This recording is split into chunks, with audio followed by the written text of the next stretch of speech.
Le 5 avril dernier, je publiais une vidéo sur l'entreprise Hims & Hers. À l'époque, l'action valait à peine dans les 20 $. Et aujourd'hui, à l'heure à la question de cette vidéo, elle vaut entre 33 et 35 $. Soit quasiment 80% de hausse depuis que j'avais fait la vidéo et surtout plus de 150% depuis son dernier point le plus bas, à savoir le 24 février de cette année. La grande majorité des investisseurs délaissent totalement le secteur de la santé et ceux qui s'y intéressent voient encore Hims comme une simple entreprise de fabrication de médicaments comme le sont aujourd'hui les gros acteurs du marché. Sauf encore une fois, tout le monde regarde au mauvais endroit. Tout ce qui est GLP-1, Ozempic, Wegovy, tous les médicaments ultra phares sur la perte de poids aux États-Unis ne sont qu'un produit d'appel pour l'entreprise. Et aujourd'hui, il y a différents événements majeurs qui viennent renforcer ma thèse et ma conviction sur cette entreprise que j'ai personnellement dans mon portefeuille depuis l'année dernière et qui m'a déjà rapporté plus 50%. Donc dans cette vidéo, je vais t'expliquer pourquoi l'action a énormément augmenté sur ces dernières semaines, pourquoi la data est la véritable mine d'or de cette entreprise, pourquoi les peptides vont devenir le prochain gros catalyseur de l'entreprise et surtout pourquoi et dans quelle mesure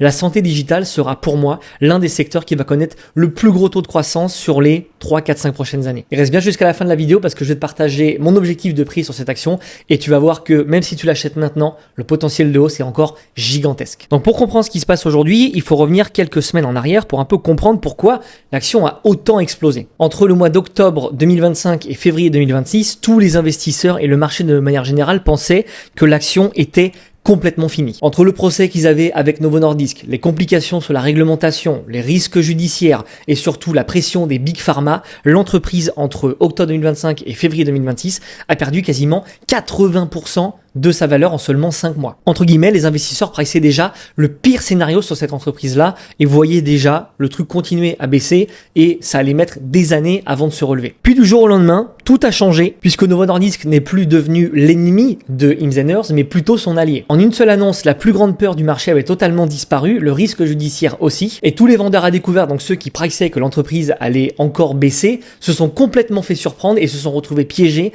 et il y a plus de 500 millions de dollars qui ont disparu en une seule séance sur les marchés à cause de ce rebond historique puisque l'entreprise a pris entre 40 et 50% ne serait-ce qu'en une seule journée. Donc c'est vraiment cet événement-là qui a marqué le retournement de Hims et qui a fait qu'on a enchaîné plusieurs semaines de hausse depuis donc son dernier point le plus bas et qu'on a quasiment repris plus de 155% depuis le point le plus bas, à savoir le 24 février 2026. Mais encore une fois, c'est pas les chiffres et les graphiques qui m'intéressent. Moi, c'est la vraie thèse, c'est-à-dire que encore une fois, les investisseurs qui regardent Hims regardent encore une fois et toujours les mauvaises données et les mauvaises informations. Pour la grande majorité des investisseurs qui ne connaissent pas l'entreprise, Hims se contente simplement d'être une plateforme qui vend comme ça les fameux médicaments anti-obésité qui sont extrêmement phares aux États-Unis. Tous ces médicaments-là ne sont finalement que la porte d'entrée de Hims. C'est vraiment leur produit d'appel. Faut juste que t'imagines un patient. Ça, c'est vraiment le parcours client classique de quelqu'un qui va sur Hims & Hers. Donc lui, ce qu'il veut, c'est quoi? C'est les fameux médicaments pour la perte de poids, à savoir donc le Wegovy ou l'Ozempic. Ok, donc il prend son médicament et très bien. Mais est-ce que tu penses vraiment que Hims va le laisser partir comme ça sans forcément essayer de collecter sa data ou même de lui vendre des produits additionnels? Et c'est là que l'entreprise va lui proposer des choses annexes comme par exemple de potentielles analyses, tout ce qui va être sur la programmation et des analyses de la santé mentale, des traitements capillaires, des soins et des traitements pour la peau, des programmes de longévité et demain, tout ce qui va toucher aux peptides. Et c'est là que le modèle devient ultra puissant, c'est parce qu'à chaque fois que Hims implémente des nouveaux services dans leur écosystème, ça augmente la valeur du client et surtout ça renforce un peu tout ce qu'ils ont construit jusqu'à maintenant. Donc le vrai produit de Hims finalement, c'est pas la vente de médicaments perte de poids, mais c'est toute la data qu'ils vont réussir à collecter autour des clients, leur capacité à développer des services additionnels et surtout leur capacité à faire augmenter le panier moyen du client qui arrive sur l'application en vendant des produits additionnels comme des programmes de longévité ou des soins capillaires par exemple. Donc là, tu vois typiquement ce que je suis en train de faire, c'est le travail de recherche que j'implémente personnellement quand je regarde une entreprise que j'ai envie de mettre dans mon portefeuille. C'est exactement comme ça que j'investis, que je regarde les entreprises que j'ai envie de mettre dans mon portefeuille et qui me permettent d'avoir les rendements que j'arrive à faire aujourd'hui. Pourquoi? Parce que si tu te focuses uniquement sur les chiffres, sur la partie santé financière, au final, tu sais pas ce que fait l'entreprise, tu sais pas quels sont les produits qu'elle vend, quels sont les services qu'elle propose, et c'est comme ça que tu peux passer à côté des plus belles entreprises que tu aurais pu mettre dans ton portefeuille. Puisque le problème, c'est que les chiffres ne sont plus représentatifs aujourd'hui de la santé des entreprises, parce que encore une fois, tu ne payes pas le prix d'une entreprise pour ce qu'elle vaut aujourd'hui, mais pour ce qu'elle va valoir dans quelques années, et les projections futures. Et c'est clairement le fait d'avoir cette réflexion-là en mettant ton focus principalement sur comprendre les entreprises avant de comprendre les chiffres, que tu feras les plus grosses performances et que tu verras que tu auras inclus des entreprises dans ton portefeuille qui n'étaient pas forcément les plus saines financièrement ou celles qui n'étaient pas les leaders dans leur niche, mais c'est celles qui auront la plus forte croissance et celles qui pourront te rapporter des 100, 200, 300, 400% sur plusieurs années dans ton portefeuille, et c'est là clairement où tu feras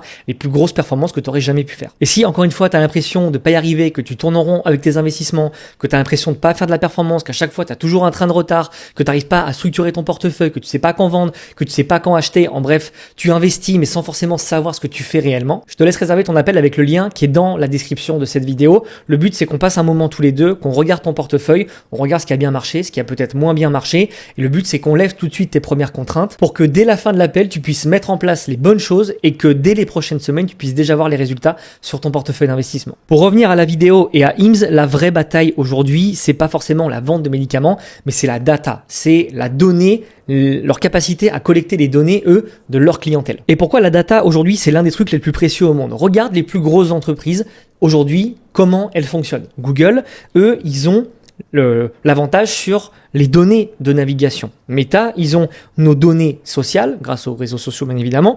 Netflix, ils ont nos données de consommation de séries et de films. Mais aujourd'hui, qui a nos données sur notre santé? Eh bien, IMSS, eux, c'est ça, ils ont cette capacité-là d'avoir les données de la santé qui sont quand même les données les plus importantes d'un être humain. Ils vont avoir les données sur nos biomarqueurs, sur nos prescriptions de médicaments quand on va aller chez le médecin, les données sur nos analyses de santé, les données sur nos comportements. Donc on parle ici d'une des bases de données les plus précieuses du monde qu'on connaît aujourd'hui. Et plus l'entreprise ajoute des services, comme je te le disais juste avant, et plus cette capacité de collecter de la data, elle augmente derrière. Puisque plus tu développes de services, plus tu vas pouvoir avoir de data sur énormément de points extrêmement précis pour après être en capacité de proposer des traitements ultra personnalisés et ultra adaptés en fonction de chacun. Pourquoi? Parce que tu as beaucoup de data et cette data-là va pouvoir te permettre d'aller proposer des services ultra personnalisés. Donc IMSS, faut pas du tout l'avoir comme une entreprise de santé classique, comme l'est par exemple une boîte comme Johnson & Johnson, Eli Lilly, Novo Nordisk. On n'est pas du tout dans ce même gabarit-là. Pourquoi? Parce que ces boîtes-là, elles n'ont pas cette capacité et cet avantage de collecter la data. Et c'est bien pour ça que Novo Nordisk a complètement laissé tomber les poursuites en justice, parce qu'ils ont besoin de IMSS pour avoir ce truc-là de data que eux n'ont pas. Eux, ils ont la capacité de produire des médicaments, d'avoir les certifications, etc. et de vendre comme ça les médicaments au grand public, mais ils n'ont pas forcément derrière le service de distribution qui est adapté et surtout cette data-là qui va leur permettre donc de collecter le plus possible d'informations sur leurs patients, sur leurs clients, pour après que Novo Nordisk ait la capacité de produire des médicaments toujours plus personnalisés et toujours plus premium et ultra précis pour les patients et les clients. Et donc forcément, mais derrière, avoir plus de clients et augmenter leur chiffre d'affaires. Faut bien se rendre compte là que la technologie médicale va connaître une croissance comme on n'a jamais vu dans le secteur de la santé. Il y a une stat qui m'a frappé, que j'ai vu passer là il y a quelques jours, c'est que il y a 230 millions de personnes dans le monde qui utilisent ChatGPT chaque semaine pour des questions de santé. Donc, ce secteur de la santé va être en pleine mutation, il va complètement changer. Pourquoi? Parce que on va plus vers une médecine qui est personnalisée, qui est accessible et qui est surtout instantanée pour quelques euros. Regarde, demain, si tu as la possibilité de consulter un médecin en visio, en plus de ça, qui est assisté par l'IA, donc tu as beaucoup moins d'erreurs.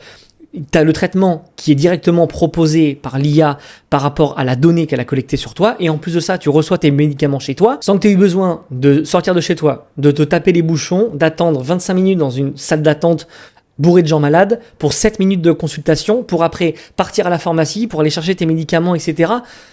Aujourd'hui, on veut de la rapidité, on veut que ce soit efficace, simple. Donc, IMSS aujourd'hui répond à 100% à ce problème-là et à ce truc de faciliter la santé par la digitalisation. Et c'est ce que je disais dans ma vidéo d'il y a 3 mois. Aujourd'hui, on va plus vers un mode de santé tel qu'on l'a connu jusqu'à maintenant, à savoir on attend d'être malade pour se soigner, on va passer vers une médecine plutôt prédictive où, grâce à la data que certaines applications auront collectée sur nous, on va pouvoir se soigner, combler les carences qu'on a sur telle ou telle chose, détecter des maladies avant même qu'on soit réellement malade et au final augmenter notre niveau de vie. Et encore ça, c'est que les premiers vrais catalyseurs, parce que quand on arrivera sur le revenu universel dans quelques années, quand les gens n'auront plus besoin de travailler, qu'est-ce qui va se passer? Qu'est-ce que les gens vont essayer d'augmenter et d'implémenter dans leur vie? Ils vont simplement essayer de vivre plus longtemps, en meilleure santé, pour pouvoir profiter de la vie, de leur famille, etc. Donc les gens vont faire en sorte de vivre plus longtemps Pourquoi? Parce que le travail sera rendu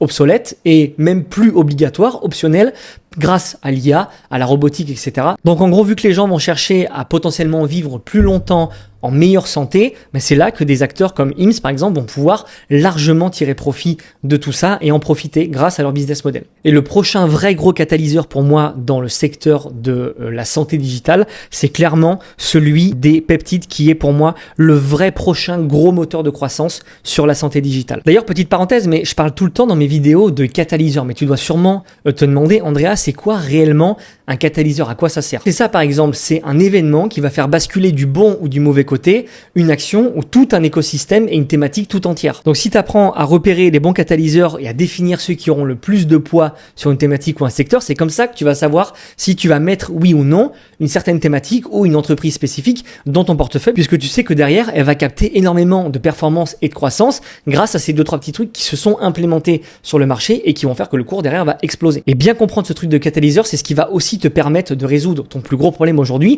qui est le problème de timing. Pourquoi? Parce que généralement, quand tu prends une entreprise, tu sais pas quand est-ce que tu dois l'acheter et quand est-ce que tu dois la vendre. Si tu arrives bien à comprendre et à repérer les bons catalyseurs, en gros, ça va te permettre d'éviter soit d'arriver trop tôt, soit d'arriver trop tard. Parce que si tu arrives trop tôt, tu vas mobiliser du cash sur une thématique d'investissement, sur une action qui ne va rien te rapporter. Pourquoi? Parce qu'elle va mettre longtemps à monter alors que tu aurais pu mobiliser du cash sur quelque chose qui capte la performance là maintenant, au bon moment du cycle. Et si tu arrives trop tard, malheureusement, tu vas passer à côté de toute la performance en fait qui a été générée sur l'action et toi, tu vas arriver à la fin, peut-être que l'action, elle aura peut-être pris 300-400% donc au cours des 3-4 dernières années. Et donc toi, tu vas juste faire peut-être un 30, 40 ou alors 50%. Donc oui, c'est bien, mais par rapport à ce que tu aurais pu faire, c'est rien. En plus de ça, surtout, tu avais l'information sous le nez, mais tu savais pas si tu devais rentrer ou non parce que t'as pas la capacité en fait d'avoir ce bon timing parce que tu sais pas analyser les bons catalyseurs. Donc apprends à faire ça parce que vraiment ça va sauver ton portefeuille d'investissement et c'est comme ça que tu vas faire les plus grosses performances que tu aurais jamais pu faire jusqu'à maintenant. Enfin bref, donc les peptides pour moi est le prochain gros catalyseur de croissance et de performance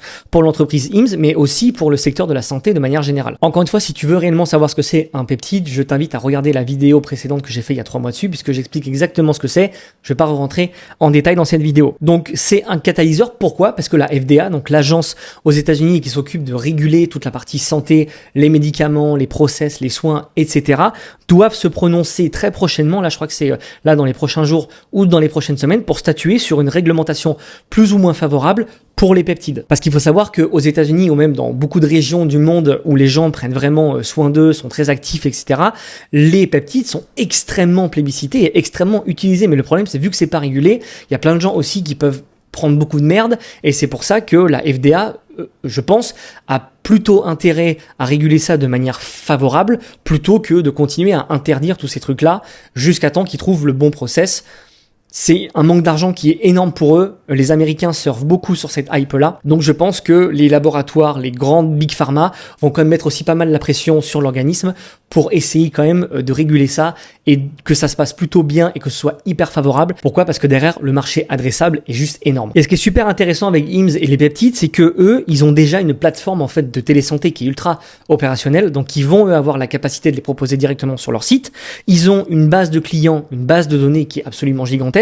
Et surtout, ils ont un truc qui est énorme, c'est qu'ils ont une capacité de production qui est déjà en place. Donc autrement dit, si le marché des peptides se libère et que la FDA se prononce favorablement à l'implémentation des peptides et à leur réglementation et à leur régulation, c'est clair que IMSS a déjà tout ce qu'il faut pour devenir l'acteur dominant du secteur et de la santé digitale aux États-Unis et bientôt dans le monde entier. Et pourquoi je dis bientôt dans le monde entier? Parce qu'il y a quelques semaines, encore une fois, un catalyseur supplémentaire, ils ont fait l'acquisition d'une entreprise, donc d'une petite start-up donc de télésanté en Australie qui s'appelle Eucalyptus. Et le fait que IMSS ait racheté cette entreprise-là, ça va complètement changer la dimension de l'entreprise. Pourquoi? Parce que ça va l'ouvrir au marché mondial, ce qu'elle n'avait pas avant puisqu'elle était uniquement focus aux États-Unis pour l'instant. Donc, grâce à cette acquisition, IMSS récupère des centaines de milliers de clients. Il récupère aussi plusieurs centaines de millions de dollars de revenus et surtout, le truc qui leur manquait, une présence à l'international qui est déjà implanté. Pourquoi? Parce qu'Eucalyptus, eux, ils étaient dans plein de pays, à savoir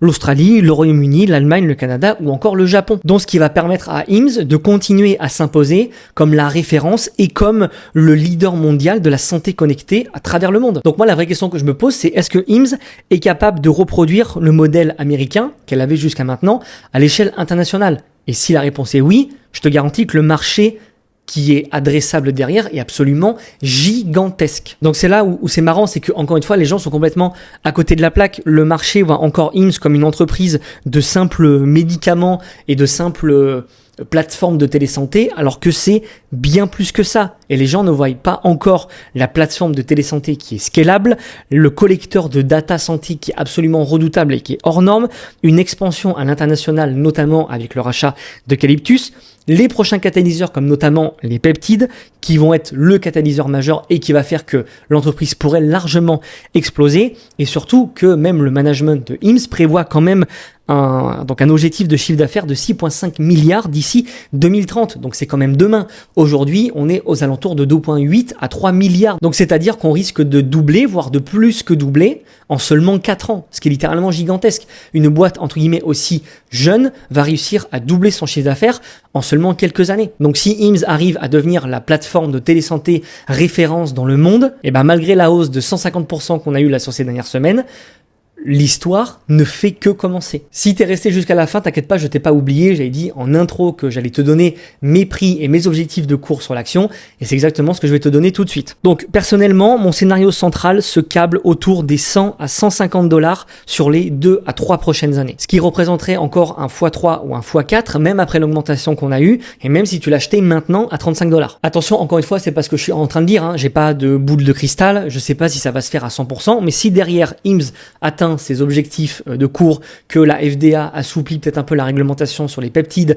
que la fusion et l'acquisition donc avec Eucalyptus portent ses fruits, qui continuent à avoir leur expansion à l'international, ce scénario de prix que moi j'ai aujourd'hui est très très largement, voire même totalement envisageable. Et le plus intéressant, c'est que mon scénario ne prend même pas en compte certaines visions beaucoup plus agressives qui voient IMSS devenir la plateforme santé technologique alimentée par l'IA de référence dans le monde. Donc si c'est le cas, on est encore extrêmement loin de ce que ça peut valoir dans les prochaines années. Voilà, c'est tout pour cette vidéo sur l'entreprise IMSS. J'espère que ça t'a plu. N'hésite pas à liker, à t'abonner, à commenter si tu as la moindre question. Je réponds bien évidemment à tout le monde. Si tu as envie de me partager ton portefeuille pour qu'on puisse checker ça, tu peux me l'envoyer sur Instagram. Tu as le lien qui est bien évidemment dans la description. Si tu veux réserver ton appel pour scaler ton portefeuille, je suis là aussi. Le lien est encore et toujours dans la description. J'espère que ça t'a plu. N'hésite pas à liker, à t'abonner, à commenter. Moi, je te dis à la prochaine pour une nouvelle vidéo.